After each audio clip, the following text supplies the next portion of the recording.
तो वेल दोस्तों, फिर से एक नई वीडियो में आपका स्वागत है। आज हम लोग बात करने वाले हैं पुष्पा 3 की। तो चलिए सबसे पहले पुष्पा के बारे में और पुष्पा 2 के बारे में, इनकम के बारे में बताने जा रहे हैं। तो भाई साहब, जिस तरह से पुष्पा ने अंगार लगाया था, चलो पुष्पा 2 में जस्ट उससे दूना अंगार लग चुका है। जी हाँ दोस्तों, जिस तरह से अभी तक जितने भी रिकॉर्ड कायम किए हैं, RRR को भाई साहब रिकॉर्ड तोड़ा है। हमारे जवान शाहरुख खान की मूवी का रिकॉर्ड तोड़ दिया है। अब रिकॉर्ड पे रिकॉर्ड तोड़ते जा रही है। और ये भारत की नंबर 1 मूवी 2024 में सबसे ज़्यादा कमाई करने वाली हिंदी बेल्ट में, मतलब तेलुगु मूवी हिंदी बेल्ट में कमाई करने वाली सबसे पहली मूवी बन गई है। जी हाँ दोस्तों, उसने गदर के भी रिकॉर्ड तोड़ी है, RRR और साथ में जवान। मतलब बड़े बड़े जो मूवी अभी तक जिनके नाम थे, अब कोई भी जीके का क्वेश्चन हो, मतलब मूवी का क्वेश्चन हो, तो ये कहा जा सकता है कि हिंदी बेल्ट में सबसे ज़्यादा कमाने वाली मूवी कौन सी है, तो वो है हमारा पुष्पा 2।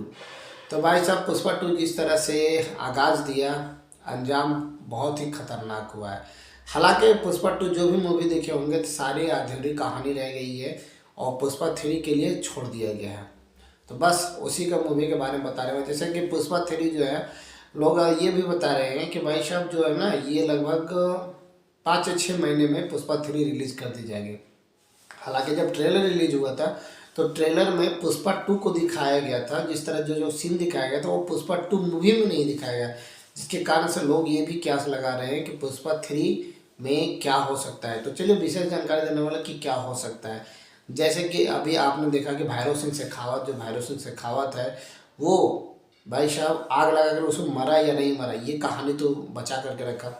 फिर उसके बाद में जो भैरव, मतलब जो पुष्पा की भतीजी थी, उसके साथ में जो जगपति बाबू को थोड़ा सा रोल इसमें मिला, लेकिन अब कहानी जो जगपति बाबू के ऊपर ही होने वाली है।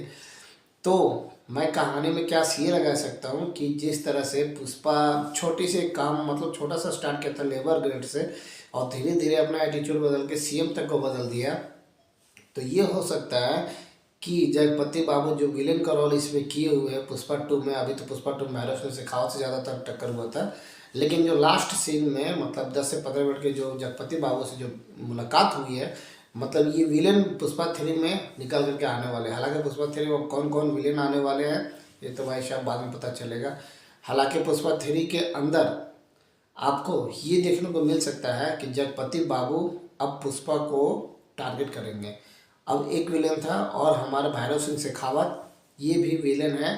अब मरा कि नहीं मरा, ये दोनों मिल करके हो सकता है पुष्पा के ऊपर कहराम मचा सकते हैं। लेकिन कहानी जहाँ तक मैं अपने प्रिडिक्शन कर सकता हूँ कि पुष्पा 3 के अंदर जो है जगपति बाबू को भी, जो अभी पावरफुल है, उसे हटा सकता है। क्योंकि हमने देखा है कि कैसे पुष्पा एक से एक व्यक्ति को हटा दिया भाई साहब। CM वाला जो क्लास है ना, ये एटीट्यूड वाला जो मूवी है, इसलिए ज़्यादा मूवी लोग पसंद भी कर रहे हैं। और फैमिली ड्रामा भी आ गया, तो हो सकता है पुष्पा को अब ज़्यादा सतर्क रहना होगा इस मूवी के अंदर, मतलब पुष्पा 3 के अंदर।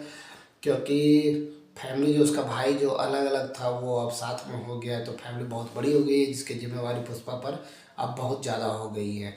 बाकी बात कमाई के मामले में बात की जाए तो पुष्पा 3 याद रखिएगा, इससे भी बड़ा ब्लॉकबस्टर आ सकता है। जी हाँ दोस्तों, लोग ये भी कैसे लगा रहे थे कि पुष्पा 2 में अगर स्टोरी सही नहीं हुई तो पुष्पा 3 की कहानी सही नहीं है, मतलब फ्लॉप कर जाएगी। लेकिन यहाँ पुष्पा 2 जिस तरह से कोहराम मचाया है, पुष्पा 3 के लिए भी लोग वेट कर रहे हैं। बाकी पुष्पा 3 की प्रिडिक्शन कहानी, अगर आपको कुछ जानकारी हो या फिर क्या करना चाहते हैं प्रिडिक्शन में, तो आप कमेंट में जरूर बताना। मिलते हैं अगले वीडियो में, तब तक के लिए बाय बाय।